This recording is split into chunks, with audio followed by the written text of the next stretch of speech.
you ever wondered why so many good organizations seem to just fall apart? It's due to the leadership, but not the way you think it is. I'm Eric Landblom. This is Leadership Developed. And this month, we're covering the mindset of the leader. And today, it's about the leader's ego. Since I have your attention, could you hit like and also subscribe to help spread our message to other growing leaders so that we can create a better future? A lot of these organizations that were good, they didn't stay up in those upper ranks, in those upper echelons of performance. Why? Because the ego of the leader. Let's go back to the day one when we talked about legacy. When a leader worries about their own legacy or the legacy of the organization, their ego is now interfering with all decisions that are needed to make that corporation, that organization, that company successful. However, by keeping your ego in check, it allows you as a leader to be able to make sound decisions, to make intelligent decisions, also to be able to go to the people who might have a better grasp at that answer. You see, the leader doesn't have to have all the answers. The leader just needs to create an environment for those that have the answers to be able to put them into effect to make the organization better.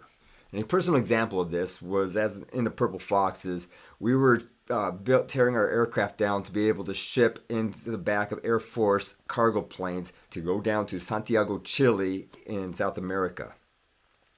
It was a Friday. I just got done flying. I was looking over everything and seeing how everything was going. It looked great. The guys were happy. They were about to go on the weekend and then come back on Monday and be able to start loading aircraft and start going down to Chile to be able to work with our partners in teaching them non-combatant evacuation operations. During my evening maintenance meeting before everyone could go home, the fire alarm goes off. The hangar started flooding with foam. All those exposed aircraft parts, engines, transmissions, wiring started getting contaminated by that foam. We don't know who started it. We don't know what tripped it up, if it was a faulty system or what.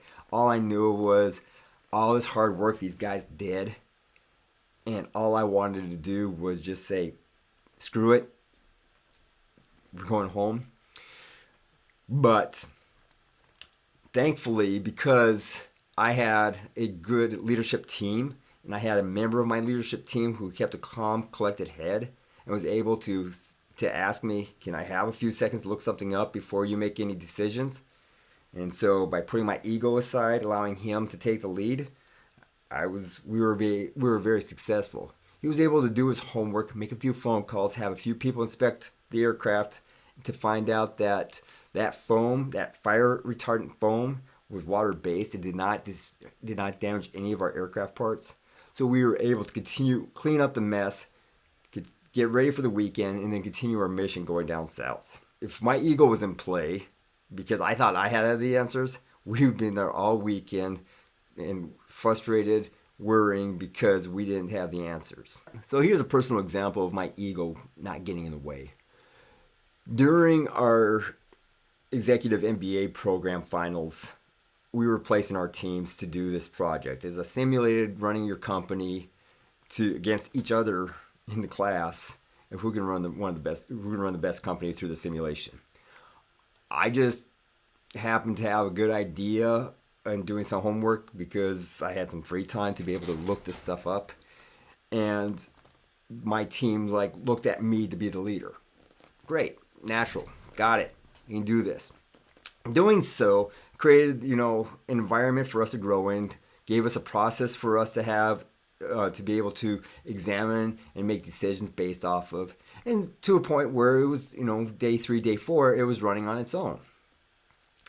But as I found myself frustrated with nothing to do because the process was working so well, my ego almost stepped in, almost made me feel like that I was losing control, when in fact, we weren't losing control. We were doing fine. We were in the top 3. We did well.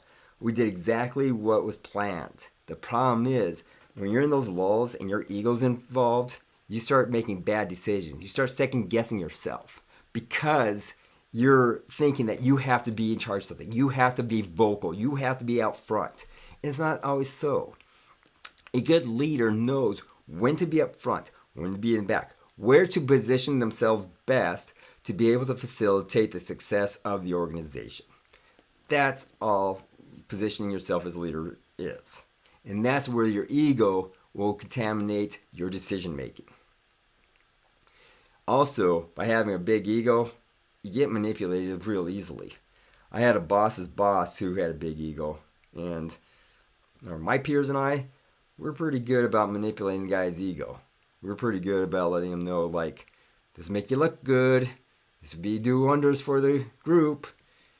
You'll be a general if we do it this way. And it wasn't hard to keep him motivated in our way to get whatever we wanted because we were able to manipulate him. Instead of him being able to sit back, ask the questions, is this good for the long term of the organization? Is this good for the long term of the Marine Corps? He was more worried about, what do I look like during this time at this seat? It worked out for him. Don't ask me how the Marine Corps freaking promoted him, but at the same time, my peers and I were pretty good about getting what we wanted because we were able to manipulate that ego. Next time you find yourself frustrated that you need to be doing something, you think you need to be doing something, ask yourself, are you doing this because you feel like you need to be seen as a leader? Or are you in a lull in which everything's working out smoothly and where you can start planning for the next phase? Allow yourself to have that time to think through the things because that will make you successful as a leader itself. If you haven't done so already, hey, hit that subscribe button and hit like. Help tell YouTube that this message needs to go out to other growing leaders. I'm Eric Landblom. Join me tomorrow as we talk about engineering systems of a leader. Why? Join us tomorrow and find out.